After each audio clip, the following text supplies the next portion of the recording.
नमामि अमित ज्ञान रूपम कृपालम अगम बोध दाता सुबुद्धि निधि विशालम क्षमाशील यति धीर गंभीर ज्ञानम धर्म कील दृढ़ थीर समधीर ध्यानम जगत त्राणकारी अघारी उदारम भगत प्राण रूपम दयागुण्य पारम नमो सद्गुरुं ज्ञान दाता सुस्वामी नमामि नमामि नमामि नमामि। श्री सद्गुरु महाराज की जय। परमाराध्य सद्गुरु महाराज गुरुदेव महर्षि संत सेवी परमहंस जी महाराज, उपस्थित सत्संग प्रेमी महान भावों, माता एवं बहनों, आज जो हम लोग सत्संग में उपस्थित हैं, यह सत्संग विवाह के बाद का है। हमारे जो श्रीमान पवन मंडल जी हैं, उनकी सुपुत्री काजल का विवाह हुआ है। उसके पश्चात यह सत्संग का कार्यक्रम रखा गया है और आप लोगों को आमंत्रित किया गया है। उनके दादाजी हैं पांचू मंडल जी। तो यह खुशी का दिन है, प्रसन्नता की बात है कि हम लोग उस बच्ची की शुभकामना के लिए उपस्थित हुए। उनका दाम्पत्य जीवन सुखमय हो, आनंदमय हो, उसके लिए हम लोग सत्संग कर रहे हैं। यह जीवन का प्रारंभिक अवस्था है। जिन बच्ची की शादी हुई है, उनका जीवन अब प्रारंभ होगा। उस संसार में कदम रखेंगे, पारिवारिक जीवन का, सामाजिक जीवन का, परिवार में कैसे रहना है, किस तरह से रहना है, इन बातों को उनके जीवन में बड़ी आवश्यकता है। गुरु महाराज ने इसी के लिए तो कहा है, घर गृहस्थी में रह कर के भजन कर सकते हैं। घर में रह कर के भी भजन होता है, वैवाहिक जीवन में भी भजन कर सकते हैं, विरक्त जीवन में भी भजन कर सकते हैं। जो भजन करने वाले हैं किसी भी अवस्था में भजन कर सकते हैं। जो भजन करने वाले नहीं हैं, किसी भी अवस्था में भजन नहीं कर सकते। तो उन बच्चियों का जो जीवन है सुखमय हो, भजन युक्त जीवन हो, दाम्पत्य जीवन गुरु भक्ति में बीते, इसलिए भी यह शुभकामना मंगल कामना है। तो हम लोग गुरु महाराज के भजनों को सुने, उसके बाद प्रवचन होगा। गुरु महाराज ने कहा है, छन छन पल पल समय सिरावे, नर्तन दुर्लभ फिर नहीं पावे। छन छन पल पल समय सिरावे, नर्तन दुर्लभ फिर नहीं पावे। छन छन पल पल वे नर्तन दुर्लभ फिर नहीं। गुरु महाराज कहते हैं, क्षण मन अल्पकालिक समय। यह जो समय है बीतते जा रहा है। हम बालापन में थे, युवापन में आए, युवापन से वृद्धापन में आए, वृद्धापन के बाद इस संसार से चले जाते हैं। इस बात को जरूर याद रखना चाहिए कि एक दिन संसार छूटेगा। कितना भी आप धनवान हो जाएं, गुणवान हो जाएं, पहलवान हो जाएं, शरीर जरूर छूटेगा। गरीब आदमी अभाव ग्रसित होता है, इसलिए वो संसार से चला जाता है। लेकिन अमीर आदमी भी तो नहीं बच पाता है। जो कमज़ोर है वह शरीर छोड़ देता है, लेकिन पहलवान भी तो नहीं रह पाता है। जो मानव है वो तो जाता ही जाता है, लेकिन भगवान कोटि के आदमी भी तो नहीं रह पाता है। तो यह जो संसार है आने और जाने का है। आते हैं, कुछ दिन ठहरते हैं, फिर चले जाते हैं। ये आवागमन का संसार है। इसलिए इस संसार से जब हम जाएंगे तो क्या लेके जाएंगे? आए हैं सो जाएंगे। राजा रंक फकीर, एक सिंहासन चढ़ी चले, एक बंधे जात जंजीर। क्यों बात करते हैं वहाँ? उसको पीछे ले जाओ। कहते हैं कि एक सिंहासन चढ़ी चले, एक बंधे जात जंजीर। यदि शुभ कर्मों को करेंगे, सत्कर्मों को करेंगे तो स्वसम्मान जाएंगे यहाँ से, और जहाँ जाएंगे अच्छे लोक में जाएंगे। यदि अपकर्मों को करेंगे, अन्याय करेंगे, अधर्म करेंगे, कहते हैं जंजीर में बंद करके जाएंगे, दुख भोगना पड़ेगा। कबीर साहब ने लिखा है, दीवाने मन भजने बिना दुख पई हो, दीवाने मन भजने बिना दुख पई हो, दीवाने मन भजने बिना दुख पई हो। पहला जन्म भूत का पई हो, 7 जन्म पछतई हो। पहला जन्म भूत का पई हो, 7 जन्म पछतई हो।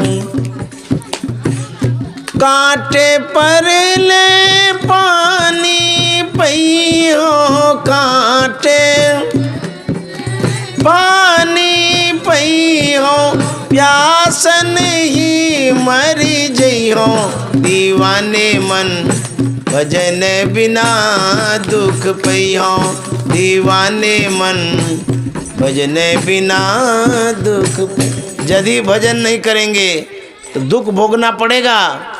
कबीर साहब कहते हैं कि पहला जन्म भूत का पई है। जो सत्संग नहीं करता है, भजन नहीं करता है, सत्कर्म नहीं करता है, भूत योनि में जाना पड़ता है, भूत बनना पड़ता है। और जिसको भूत पकड़ता है वो पानी मांगता है। कहते हैं कि भूत का गला कैसा होता है? कांटा का नोक होता है ना, वैसा ही गला होता है, उसमें पानी भी नहीं प्रवेश करता है।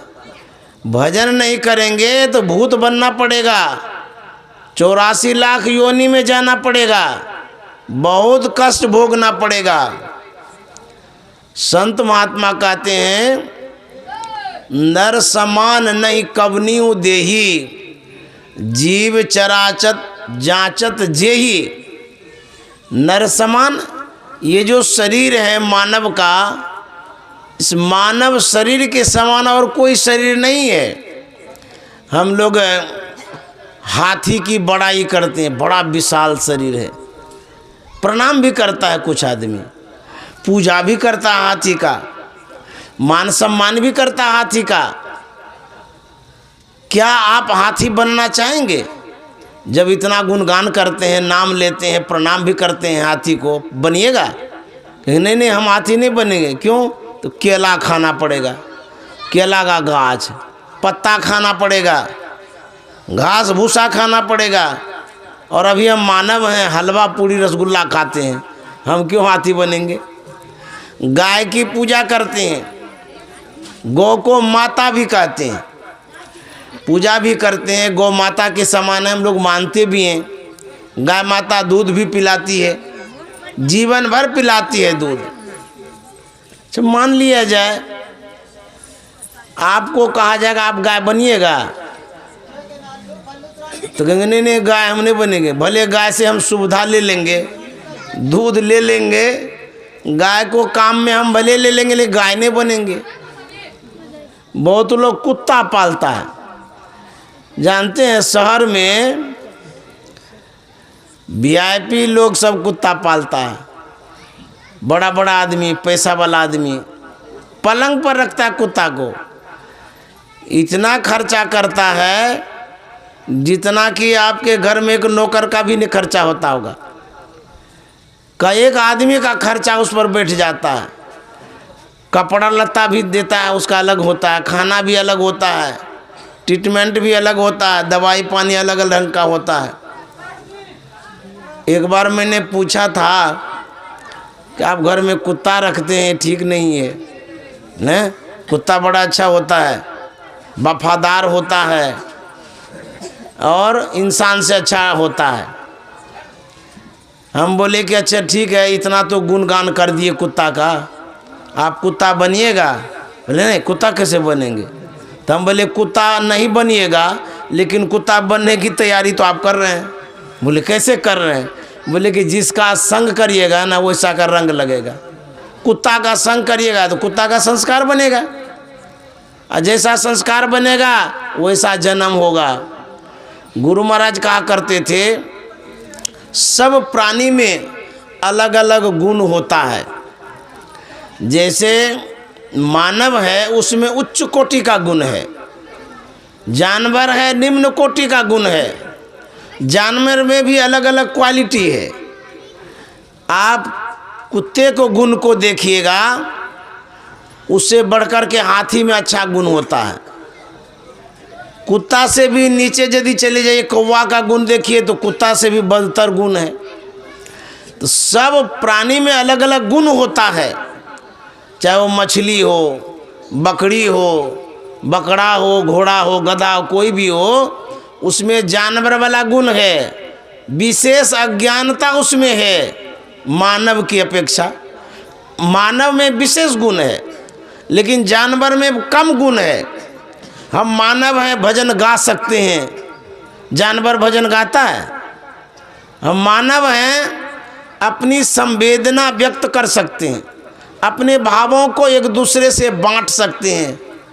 लेकिन कोई जानवर कुछ बोलता है किसी को तो जानवर बनेंगे? कहेंगे ना, जानवर कैसे बनेंगे? तो मानव शरीर में आए हैं, यदि आप मानव ही बनना चाहते हैं तो मानव कैसे बना जाता है? अभी तो मानव बन गए, फिर मानव यदि बनना चाहते हैं, उस बनने का एक ही माध्यम है सत्संग और ध्यान। सत्संग और ध्यान करेंगे तब तो मानव बनेंगे। सत्संग ध्यान नहीं करेंगे, पूजा पाठ ध्यान नहीं करेंगे, तो घोड़ा गधा जानवर बन जाएंगे। जय आशा बासा साधो, मन का यही तमाशा। ख्याल जहाँ लगा रहेगा वैसी योनि मिलेगी, वहीं जन्म होगा आपका। इसलिए अपने ख्यालों को, मन को सत्संग में जोड़ करके रखिए। कबीर साहब कहते हैं दूजा जन्म सुगा का पहियो, बज बसेर लइहो। दूजा जन्म सुगा का पहियो, बज बसेर लइहो। दूजा जन्म सुगा का पहियो, बाज बसेर लइहो। टूटे पंख बाज मंडराने, टूटे पंख बाज मंडराने। अध पर प्राण गवैहो, दीवाने मन भजन बिना दुख पैहो। दीवाने मन भजन बिना दुख पैहो। यदि सुगा बन जाएंगे, पक्षी बन जाएंगे, तो क्या स्थिति है जानते हैं?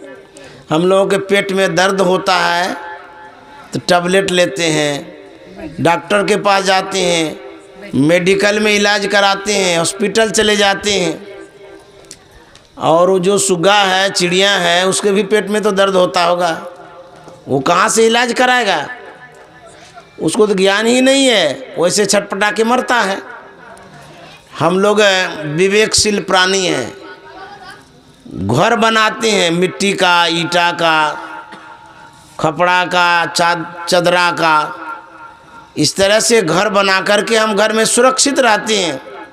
जरा सोचिए, जो पक्षी गाछ पर है, बाहर में है, उसको भी तो दर्द होता होगा, ठंड लगती होगी। आप घर में खाने पीने का व्यवस्था कर लेते हैं, वो चिड़िया जो जंगलों में है, कैसे व्यवस्था होती है? कौन उसको देखता है? क्या हालत होती होगी उनकी? संत महात्मा कहते हैं वैसे शरीर में जाएंगे तो कितना दुख होगा। यदि चिड़िया चुनमुन बन जाएंगे तो कैसा कष्ट होगा, थोड़ा विचारिए। अभी मानव शरीर में है, अपने जीवन को बना सकते हैं, बिगाड़ भी सकते हैं। संत महात्मा सावधान करते हैं, निर्माण करिए। किसका? जीवन का। कहेंगे हम लोग निर्माण क्या करेंगे? जीवन का निर्माण खाने पीने से नहीं होता है, जीवन का निर्माण होता है सत्संग ध्यान करने से। ब्रह्मानंद स्वामी ने कहा है, जिंदगी सुधार बंदे यही तेरो काम है, जिंदगी सुधार बंदे यही तेरो काम है, जिंदगी सुधार बंदे यही तेरो काम है, जिंदगी सुधार बंदे यही तेरो काम है, जिंदगी सुधार बंदे। कहेंगे जिंदगी क्या सुधारेंगे? हम लोगों का तो सुधरा हुआ ही है। आप यदि गौर से ध्यान देंगे बात पर तो समझ में बात आएगी। हमारा जो जीवन है दो पार्ट में बटा हुआ, दो भाग में। एक स्थूल जीवन है जिसे हम देखते हैं, भौतिक जीवन है ये। एक सूक्ष्म जीवन है, आध्यात्मिक जीवन है, अलौकिक जीवन है। शरीर का जो सुख है वो संसार भर के लिए है, और शरीर का सुख समाप्त होने के बाद आपको जाना पड़ेगा किसी योनि में, किसी लोक में, किसी जन्म में जाना पड़ेगा। अपने जीवन को देख करके इतना न समझें कि यही एक जीवन है जिसे देख रहे हैं। एक और जीवन है जो दिखाई नहीं देता है, जो देख नहीं पा रहे हम। उस जीवन को सुधारना पड़ेगा। सिक्के की दो पहलू होती है। रुपया देखते हैं ना, उसमें दो भाग होता है। एक तरफ रुपया लिखा रहता है और दूसरे तरफ चित्र बना हुआ रहता है महापुरुषों का। मान लिया जाए सिक्के का एक भाग आप देख लीजिए, खोड़ा है कि खटा है, उसको देख करके आप ऐसा नहीं कह सकते कि सिक्का ऐसा ही है। निर्णय तब आप सही दे सकते हैं जब दोनों भाग देखेंगे, दोनों पार्ट उल्टा करके देखेंगे, तब पता चलेगा। उसी तरह से हम लोगों का जो जीवन है दो भाग में बटा है। एक भाग में हम लोग अभी सत्संग कर रहे हैं, ये जो देख रहे हैं ये स्थूल जीवन है, भौतिक जीवन है, मन और इंद्रियों के साथ का जीवन है। एक जीवन है जिसे हम देख नहीं पाते, उसी को सुधारने कहते हैं, उसको आत्मा भी कहते हैं, जीवात्मा भी कहते हैं।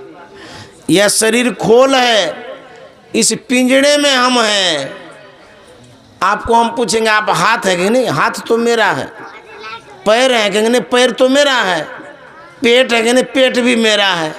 कि माथा आप है कि नहीं? माथा भी तो मेरा है। अरे भाई आप कहाँ हैं तब? जब सब कुछ आप ही का है तो आप कहाँ हैं? कहेंगे भीतर में। आप जो हैं उसी को जानना जरूरी है, उसी को सुधारने के लिए कहते हैं। मानुष की देह पाई हरि से नेह लाई, मानुष की देह पाई, हरि से ननेह लाई। विषयों के जाल माही, फसिया निकाम है। जिंदगी सुधार बंदे, यही तेरो काम है। जिंदगी सुधार बंदे, यही तेरो काम है। जिंदगी सुधार बंदे। यदि आप अपने विचारों को बदलते हैं, कहेंगे कैसे बदलेंगे विचार? अब विचार क्यों बदलेंगे? आपका जो विचार है वो कैसा है, बदलने के लिए क्यों कहा जा रहा है? आपके पास जो विचार, उसी को बुद्धि भी कहते हैं। सोच, समझदारी, ज्ञान, ये जो आपके पास है, ये है कमाने और खाने का, बाल बच्चा पैदा करने का, संसार बढ़ाने का। ये इतना ही तो विचार है। सुबह उठते हैं, जलपान करते हैं, भोजन करते हैं, उसके बाद खेत में काम करने चले जाते हैं। उसके बाद दिन भर काम करते हैं, पैसा कमाते हैं। उसके बाद घर आते हैं, घर में खाते हैं, फिर सो जाते हैं। इतना ही जीवन है। दिन भर काम करो, आज शाम को आओ घर, खाओ पियो सो जाओ। खाना पीना सो जाना सब काम है, पशु समाना जी। इसी को जीवन कहते हैं। यह जो जीवन है, कहते इसको बदलो। जब तक परिवर्तन नहीं लाएंगे अपने में, मन को जब तक नहीं बदलेंगे, कहेंगे कैसा बदलेंगे, क्या करेंगे? जैसा संतों ने कहा है, शास्त्रों ने कहा है, उसके अनुरूप अपने आप को ढालना पड़ेगा। जब ढालेंगे तब जीवन में बदलाव आएगा। मैं कभी कभी एक लघु कथा कहा करता हूँ कि विचार बदलने से जीवन में क्या परिवर्तन आता है। ध्यान से सुनिएगा तो बात समझ में आएगी, और जब बात समझ में आएगी तो जीवन भी बदल सकता है। एक कुंभकार था, वह थोड़ी सी मिट्टी लेकर के चाक पर चढ़ाया। वह कुछ आकार प्रकार देने वाला ही था, कुछ बना रहा था। तब तक में उसकी धर्मपत्नी आ गई। वह जब देखती है कि कुंभकार कुछ बनाने जा रहा है तो पूछ बैठी। पूछती है कि आप क्या बनाने जा रहे हैं? बोले कि मैं चीलम बनाने जा रहा हूँ। बोले क्यों? बोले कि बिक्री होगी, पैसा होगा, धंधा करेंगे, इसीलिए बनाने जा रहे हैं। उसकी पत्नी कहती है कि कुंभकार मेरी बात मानो, चीलम बनाना छोड़ दो। बोले तब? बोले सुराही बनाओ, गर्मी का मौसम है, सुराही ज़्यादा बिकेगी। और चीलम कौन लेगा, नहीं लेगा, उसका कितना दामे है। तो चीलम बनाना छोड़ दो, सुराही बनाओ। कुंभकार को पत्नी की बात समझ में आ गई कि बोले ठीक है कहते हैं, ये चीलम बनाएंगे, गांजा भांग पीने वाला कितना लेगा, कितना दाम देगा, नहीं देगा, इससे अच्छा है कि सुराही बनाते हैं। अच्छा सलाह दिया है इन्होंने। वह क्या करता है, अतिरिक्त मिट्टी चाक पर चढ़ाता है और चाक को घुमाता है। वह सुराही का आकार प्रकार देने ही वाला था। उस मिट्टी से आवाज़ आती है, अरे कुंभकार तू तो पहले थोड़ी सी मिट्टी चढ़ाया था, अब ज़्यादा चढ़ा दिया है। पहले क्या बनाने जा रहा था और अब क्या बनाने जा रहा है? मिट्टी बोली। तो कुंभकार कहता है कि पहले तो मैं चीलम बनाने जा रहा था और अब मैं सुराही बनाने जा रहा हूँ। तो मिट्टी कहती है जब चीलम बनाने ही जा रहा था तो फिर सुराही क्यों बनाने जा रहा है? तो कुंभकार कहता है कि पहले मैं अपने मन से चीलम बनाने जा रहा था और अब धर्मपत्नी के अनुसार, उनके विचार के अनुसार मैंने अपना विचार बदल करके सुराही बनाने जा रहा हूँ। तो मेरा तो मन चीलम बनाने का था, लेकिन पत्नी ने सलाह दिया कि सुराही बनाओ, ज़्यादा बिक्री होगी, गर्मी का भी मौसम है। तो मैंने अपना विचार बदल दिया और अब मैं सुराही बनाने जा रहा हूँ।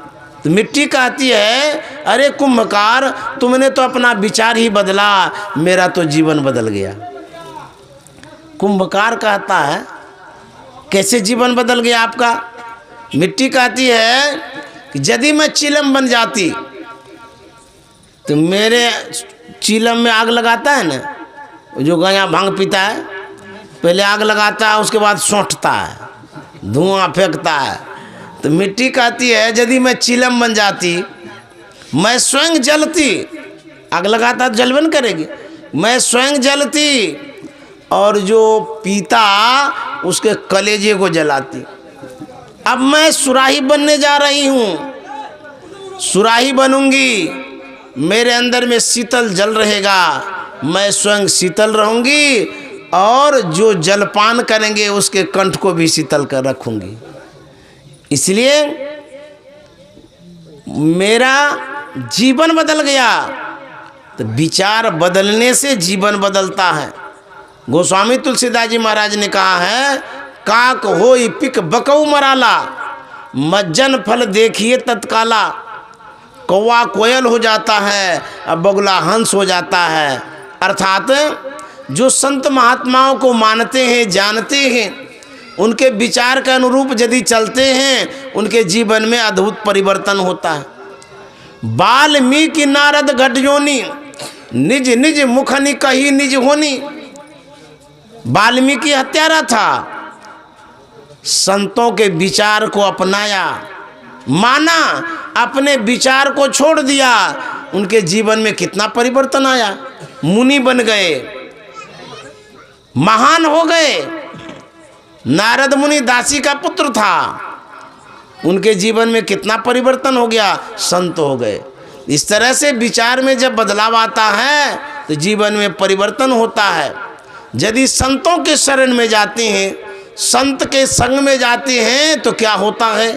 कबीर साहब ने लिखा है, संतन के संग लाग रे तेरी अच्छी बनेगी, संतन के संग लाग रे तेरी अच्छी बनेगी, संतन के संग लाग रे तेरी अच्छी बनेगी।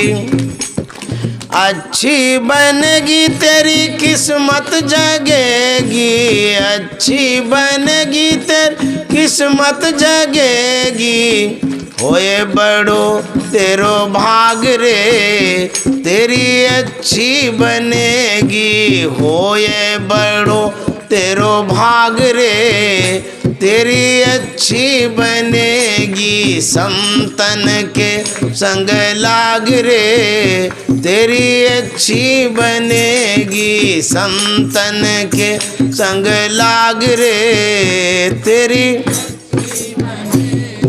संतन के संग पूर्ण कमाई, संतन के संग पूर्ण कमाई।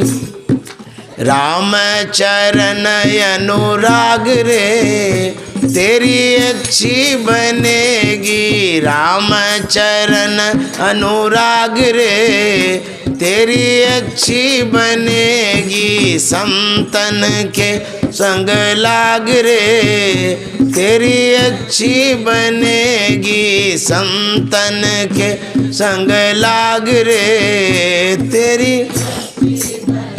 जो संत के संग में लगते हैं उसकी अच्छी बनती है। किनकी बनी है? कबीर साहब कहते हैं, ध्रुव जी की बन गई, प्रहलाद हूँ की बन गई, ध्रुव जी की बन गई, प्रहलाद हूँ की बन गई, ध्रुव जी की बन गई। कैसे बनी? कहते हैं, हरि सुमिरन में लाग रे तेरी अच्छी बनेगी, हरि सुमिरन में लाग रे तेरी अच्छी बनेगी। संतन के संग लाग रे तेरी। अच्छी बनेगी तेरी किस्मत जगेगी, अच्छी बनेगी तेरी किस्मत जगेगी। होए बड़ो तेरो भाग रे तेरी अच्छी बनेगी, होए बड़ो तेरो भाग रे तेरी अच्छी बनेगी। संतन के संग लाग रे तेरी। संत क्या करते हैं? कागा से तोहे हंस करेंगे, कागा से तोहे हंस करेंगे, हंस करेंगे तोहे हंस करेंगे। कागा से तोहे मिट जाए उर के दाग रे तेरी अच्छी बनेगी, मिट जाए उर के दाग रे तेरी अच्छी बनेगी। संतन के संग लाग रे तेरी। एक हंस का बच्चा अपने परिजन से बिछुड़ गया। छोटा नन्हा मुन्ना बच्चा था। वह भटकते भटकते किसी गंदे नाले में गिर गया। वह जो गिरा उसका जो पंख था उजला पूरा गंधला हो गया, काला काला हो गया। कुछ कौवा आया उस बच्चे को अपने जेरे में मिला लिया। वह छोटा अबोध बच्चा था। उसके मन में हुआ कि यही हमारा परिवार है, क्योंकि उसको क्या पता कौन परिवार है नहीं है, एकदम नन्हा मुन्ना बच्चा था। वह हंस का बच्चा कौवे के जेरे में रहने लगा, बढ़ने लगा। उसे बोध हो गया कि यही हमारा परिवार है। एक दिन की बात है, बड़ा हंस उड़ते हुए जा रहा था। उनकी नज़र पड़ गई हंस पर, तो वो पहचान गया ये कौवा नहीं है, ये हंस का बच्चा है, भटक गया है, बिछुड़ गया है। वह क्या करता है? उसको मदद करता है, उसको बोध दिलाता है उनके स्वरूप का, उनके रूप का। वह झपट्टा मार के पकड़ता है। बड़ा हंस जो था छोटे हंस को पकड़ा, सारा कौवा उड़ गया। वह छोटा हंस कहता हमको क्यों पकड़े, हमारा जो परिवार है वो भाग गया और हमारी क्या गलती है जो आप हमको पकड़ लिए हैं। बोले बेवकूफ़ कहीं का, वो परिवार तुम्हारा है, हम तुम्हारा परिवार है। छोटा हंस कहता नहीं नहीं हमारा परिवार वही था कौवा वाला, देखिए हमारा भी पेखना वैसा ही है, उसका भी वैसा ही है। बोले तुमको पता नहीं है, तुमको हम अभी बताते हैं कि तुम हमारा वंश का है कि नहीं, हमारे जाति का है कि नहीं है। तुम मेरे पीठ पर बैठो तब पता तुमको बताते हैं। वह पीठ पर बैठा। वह हंस ले गया मान सरोवर में। मान सरोवर में उसको खूब डुबकी लगवाता है। जैसे ही डूबा, पानी भीजा, जितना गंदा था सब उतर गया। जो पेखना था उसका पूरा एकदम उजला हो गया, साफ हो गया। उसके बाद बड़ा हंस कहता इस पानी की परछाई में तुम अपने चेहरे को देखो और मेरे चेहरे को मिलाओ। जब उसमें देखा तो देखता सही में दोनों का एक जैसा रूप है। छोटा हंस बड़ा हंस का रूप एक जैसा था। उन्होंने कहा हाँ हाँ सही में आप ही हमारे परिवार हैं, हमको पता भी नहीं था, आपका जैसा स्वरूप है मेरा भी वैसा ही है। संत महात्मा कहते हैं हम लोग भी भटक गए हैं। कैसे भटक गए हैं? हम लोगों के जो परिवार हैं संत महात्मा हैं, ठीक है। संत महात्मा कैसे? हम लोगों का परिवार तो यहीं पर है, यही सब तो हमारा परिवार, बेटा है, बेटी है, पत्नी है, परिवार है सब। लेकिन संत महात्मा कहते हैं सच में आप भूल गए हैं, अपने स्वरूप की विस्मृति हो गई है, आपको याद नहीं है कि आप कौन हैं। गुरु महाराज ने लिखा है संत मता बिनु गति नहीं, सुनो सकल दे कान, जो चाहो उद्धार को बनो संत संतान। आप भूल गए अपने आप को। जब हनुमान जी जामवंत आदि जितने भालू बंदर थे सीता माता का पता लगाने के लिए जा रहे थे, समुद्र के तट पर सबके सब विचार करने लगे कि समुद्र को पार कैसे करेंगे, कौन करेंगे। सब मीटिंग कर रहे थे, विचार कर रहे थे, और हनुमान जी एकांत में माला जप रहे थे। किसी को समझ में नहीं आ रहा था कि इतना लंबा समुद्र लांघेगा कौन, कौन लांघ करके आएगा। सबने देखा कि हनुमान जी बीच में नहीं है, तो जामवंत कहता कि हनुमान जी कहाँ है। एक बंदर ने कहा वो तो एकांत में माला जप कर रहा है। बोले रे उसको तो बुलाओ। जब आप कोई यज्ञ करते हैं तो गांव के समाज के विशिष्ट व्यक्ति को बुलाते हैं, उसे सलाह लेते हैं, विचार लेते हैं। यदि 5 आदमी का विचार लेके कोई काम करते हैं वो काम ठोस होता है, अच्छा से होता है, भूल भरम नहीं होता उसमें। तो विचार लेना चाहिए। हमारे गांव समाज में कहा जाता है यदि कहीं आप बाहर जाते हैं और कोई यदि ना मिले तो मोखा को कह दीजिए। मोखा समझते हैं? दरवाजे के आगे में जो होता है उसको मोखा बोलते हैं। तो कोई मिले ना मिले विचार जरूर कर लेना चाहिए। विचार जब करते हैं तो काम ठोस होता है। तो भालू बंदर जामवंत आदि विचार कर रहे थे सीता माता का कैसे पता लगावे। तो हनुमान जी को बुलाया गया। हनुमान जी से कहता है कि आप अलग थलग में बैठे हैं, हम लोग विचार कर रहे हैं, आप उधर दूर में बैठे हैं। तो बोले कि मैं क्या करूं? बोले कि आप क्या करेंगे? अरे आप क्या नहीं कर सकते हैं, आप अतुलित बलधामा हैं, पवन सुत हनुमान हैं, आपके पास अद्भुत शक्ति है। आप ये समुद्र क्या है, कितना भी बड़ा समुद्र होगा उसको लांघ देंगे। हनुमान जी को श्राप था कि आप अपने विवेक को, बुद्धि को, स्मृति को भूल जाएंगे।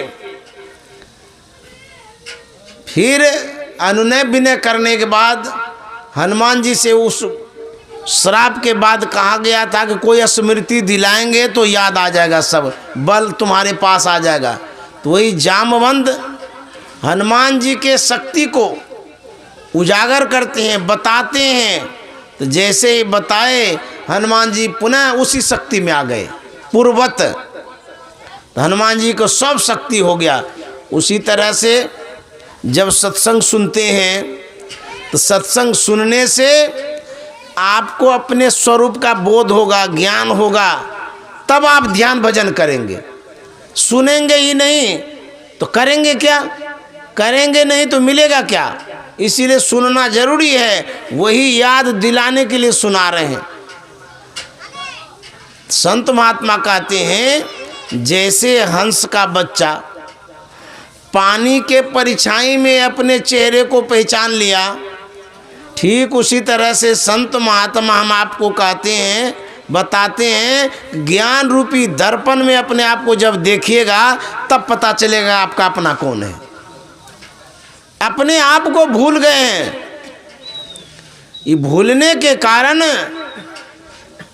हम इसी सब को अपना समझ बैठे हैं। जब ध्यान करेंगे, आत्मस्वरूप का जब ज्ञान होगा तब पता चलेगा कि हम किस परिवार के हैं, कौन हम हैं। इसलिए जानना बहुत जरूरी है। वही कहते हैं कागा से तो है हंस करेंगे, कागा से तो है, कागा से तो है हंस करेंगे, कागा से तो है मिट जाए उर के दाग रे, तेरी अच्छी बनेगी, मिट जाए उर के दाग रे। तेरी अच्छी बनेगी, संतन के संग लाग रे। तेरी अच्छी बनेगी, संतन के संग लाग रे। तेरी अच्छी बनेगी, तेरी किस्मत जगेगी। अच्छी बनेगी, तेरी किस्मत जगेगी।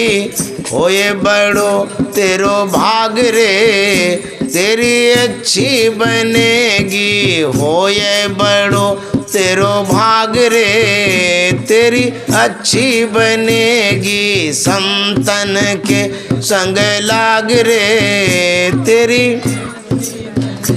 कबीर साहब कहते हैं, कबीर संगत साधु की जो गंधी को बास। जो कुछ गंधी दे नहीं तो भी बास सुबास।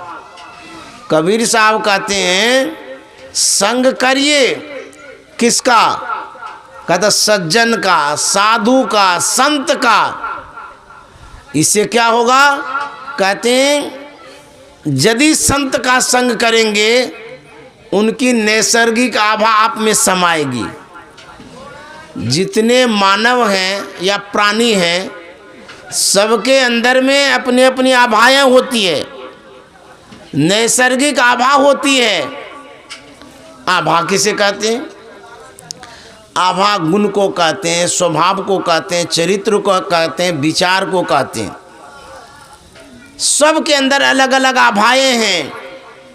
तो जिनका हम संग करते हैं, उनकी आभाएं हम में समाती है, वैसा ही बन जाते हैं। कहते हैं संग का रंग लगता है। जैसा संग वैसा रंग वैसा ढंग। जैसा का संग करेंगे वैसा ही आपका विचार होगा, और जैसा विचार होगा वैसा आपका निर्माण होगा। स्वभाव वैसा हो जाएगा, चरित्र वैसा होगा, जीवन ही वैसा हो जाएगा। किसी को गलत का संग मिल जाता है तो देखिए वो चोरी डकैती करना शुरू कर देता है। खैनी खाने वाला का संग करिएगा तो खैनी खाने लग जाइएगा।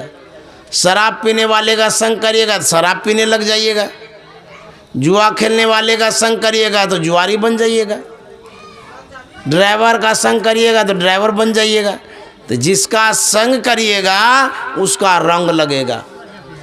अभी हम लोग सत्संग कर रहे हैं, संत का संग कर रहे हैं, तो हम लोगों के अंदर में नैसर्गिक आभा कैसी होगी? सात्विक, शुद्धता वाला, सत्यता वाला, अच्छा वाला। एक बार नानक साहब सत्संग कर रहे थे। उनके सत्संग में सभी वर्ग के लोग आया करते थे, छोटे बड़े, पढ़े अनपढ़, पुरुष महिलाएं, हिंदू मुसलमान सभी आते थे सत्संग करने। एक लड़का छोटा सा था, वह भी बराबर बाबा नानक के सत्संग में आया करता था। बराबर आने के कारण एक परिचय हो जाता है, जान पहचान भी हो जाती है। बाबा नानक एक दिन उस बच्चे से पूछ दिए, अरे बाबू, जो बड़े बड़े आदमी हैं वो समझते हैं, बूझते हैं, इसीलिए वो मेरे सत्संग में आ जाते हैं, और तुम तो नन्हा मुन्ना बच्चा है, तुम क्या सुनता समझता है जो मेरे सत्संग में आता है?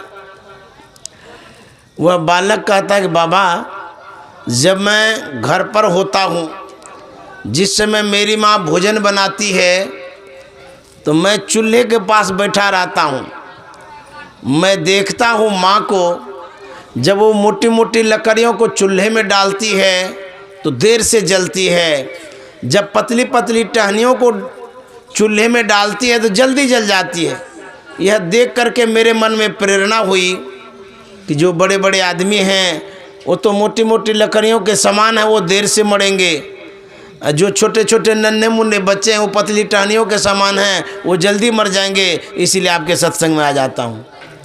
बोलिए श्री सद्गुरु महाराज की जय। बाबा नानक ने कहा तू बच्चा नहीं है, तू तो बुढ़ा है जी। वास्तव में सत्संग को तुमने ही समझा है। न बालक न यौवने न वृद्धि कछु बंध, वह अवसर नहीं जानिए जब आए परे जम फंद। इस जीवन का क्या ठिकाना है, कब कुछ कर जाएंगे कोई पता नहीं है। अभी हम लोग कोरोना को जानते हैं न, सबको याद हो गया होगा कोरोना एक बीमारी है, कहाँ से आया पता नहीं।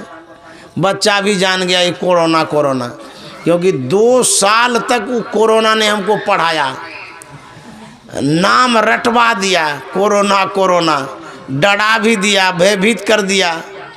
कोरोना ने कितने को रुलाया और कितने को साथ में लेके चला गया। अभी भी पीछा नहीं छोड़ा है, थोड़ा थोड़ा है, सुनते हैं फिर आने वाला है।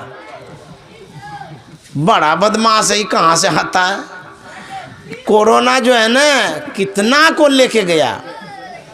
अब देखिए जीवन का क्या ठिकाना है, कब कौन चला जाएगा, जीवन का कोई भरोसा नहीं है। इसलिए संत महात्मा कहते हैं कि भगवान का नाम ले लीजिए। कबीर साहब ने कहा है, नाम हरि का जप ले बंदे फिर पीछे पछताएगा। नाम हरि का जप ले बंदे फिर पीछे पछताएगा। नाम हरि का जप ले बंदे फिर पीछे पछताएगा। तू कहता है मेरी काया, काया का गुमान क्या। तू कहता है मेरी काया, काया का गुमान क्या। चांद सा सुंदर ये तन तेरा मिट्टी में मिल जाएगा। चांद सा सुंदर ये तन तेरा मिट्टी में मिल जाएगा। नाम हरि का जप ले बंदे फिर पीछे पछताएगा। नाम हरि का जप ले बंदे फिर पीछे पछताएगा। कबीर साहब कहते हैं नाम भगवान का ले लीजिए, नहीं तो पछताना पड़ेगा। कहेंगे हम क्यों पछताएंगे, हम थोड़ा कम कर दीजिए, हम क्यों पछताएंगे। हमारे पास सुंदर सा घर है, सुव्यवस्थित घर है, घर में सारी सामग्री है, सुख सुविधा का भरा पूरा परिवार है, हम स्वस्थ हैं, अमीर आदमी है, धनवान है, फिर पछताने की क्या बात है। पछताएगा वो जिनके पास कुछ नहीं है। लेकिन कबीर साहब जो कह रहे हैं ध्यान से सुनिए, इसलिए पछताना पड़ेगा कि जो आपने करोड़ों का कमाया है, जमाया है, रखा है, जब सांस निकलने लगेगी ना उस समय पछताना पड़ेगा। अरे राम इतना बनाए छोड़ के जा रहे हैं, ड्राई फ्रूट्स रखते हैं अलमीरा में मरने के समय सोचेंगे खैबो ने किए, डॉक्टरों मना कर दिया था, अब तो रहिए जाएगा, ये दूसरे कोई खाएगा। और रुपया जो है ना तकिया के नीचे रखे हैं, अब अंतिम सांस है, अब बताना भी नहीं चाहते, तब भी देखिए तो कम से कम बता तो दो भाई पछतावा लगता है कि खून पसीना एक करके हम जमा किए, अब हम जाएंगे यहाँ से, भगवान ने लफड़ा लगा दिया ये जाने का। ऐसा उनको करना नहीं चाहिए था। कितना सुंदर बनाए संसार को, और इस संसार को छोड़ के जाएंगे। सब कुछ बढ़िया किया भगवान ने, ये जाने का लफड़ा गड़बड़ कर दिया। जीवन भर कमा कमा करके सुंदर घर बनाए, व्यवस्था सब किए, और जब भोगने का समय आया तब सांसें निकल रहा है। ऐसा क्यों कर दिया भगवान ने। संत महात्मा कहते हैं आए हैं सो जाएंगे, जाना तो पड़ेगा। तो कबीर साहब का कहने का मतलब है कि मरने के समय पछतावा रहेगा, इतना चीज छोड़ करके जा रहे हैं। तो कमाते हैं, अच्छा करते हैं, कमाइए, लेकिन खाया भी करिए, कंजूसी मत करिए। बहुत आदमी क्या करेगा, दाल में ढेर पानी दे देगा, नमक देगा और उसी को खाएगा। पूछता है कि भाई ऐसा क्यों करते हैं? तो पैसा बचेगा ना, खेत लेंगे। ले, अब भाई पैसा जमा करते करते मर जाता है, वो खेत क्या लेगा? यही पछतावा है। इतना सुंदर इंडिया बनने जा रहा है, डिजिटल इंडिया। कैसा ट्रेन होगा, कम समय में वो पहुंचाएगा, ऐसा बनने वाला है। जो बूढ़े पुराने हैं, दो हम तो अब चले जाएंगे, देखबो न करेंगे कैसा बनेगा नहीं बनेगा। यही पछतावा रहेगा। संसार में जो कुछ कर रहे हैं वो आपके साथ नहीं जाएगा। एक नेता था, बहुत जमा किया, इतना जमा किया ठग ठुक करके। भारत में बैंक भर दिया, स्विस बैंक में भी भर दिया पैसा, विदेश में भी। एक पत्रकार उनसे पूछा कि भाई आपके पास तो इतना रुपया जमा हो गया, देश विदेश में आप भी खाएंगे, आपका बेटा खाएगा, बेटा का बेटा खाएगा, उसका भी बेटा, उसका भी बेटा, तब भी नहीं वो रहेगा। आप क्यों जमा करते हैं, किस लिए जमा करते हैं? वो नेता कहता है जमा इसलिए करते हैं जब मैं मर जाऊंगा, और मर के जहाँ जाऊंगा एटीएम से निकाल के खाऊंगा। अब बुझिए, संतोष मन में नहीं है। जो 10 20 50 भय सत होई हजार, तो लाख मंगेगी, कोटि अरब खरब असंख्य धरापति होने की चाह जगेगी। पृथ्वी पताल हो राज करे, तृष्णा अधिकी अति आग लगेगी। सुंदर एक संतोष बिना 60, तेरी तो आग कभी न बुझेगी। 60 कह दिए, संतोष रखिए। कहेंगे संतोष रखिए, किसी आदमी का नाम संतोष है? वो संतोष आदमी वाला संतोष नहीं, मन में संतोष रखिए। बिनु संतोष न काम न साही, काम अछत सुख सपने हो नाही। जो कुछ प्रभु ने दिया, परमात्मा ने दिया, जितना दिया उसी में खुश रहने का प्रयास करिए, प्रसन्न रहने का प्रयास करिए। और संतोष यदि नहीं रहेगा तो सपना में भी सुख नहीं मिलेगा। तो संतोष कैसे आएगा? कहते राम भजन बिन मिटहि की कामा। जब तक भगवत भजन नहीं करेंगे, सत्संग नहीं करेंगे, तब तक इच्छाओं की समाप्ति नहीं होगी, असंतोष नहीं आएगा। इसलिए संतोष रखना चाहिए। संतोष सत्संग से होगा, ज्ञान से होगा, त्याग वैराग्य से होगा। तो यह जो सत्संग है, इस सत्संग में यही सीख मिलती है, प्रभु परमात्मा का नाम लेना चाहिए। और जो स्वरोजगार है, जो सच्ची कमाई है, उसको करते हुए जीवन यापन करना चाहिए। इससे यह लोक भी बनेगा, परलोक भी बनेगा। श्री सद्गुरु महाराज की जय।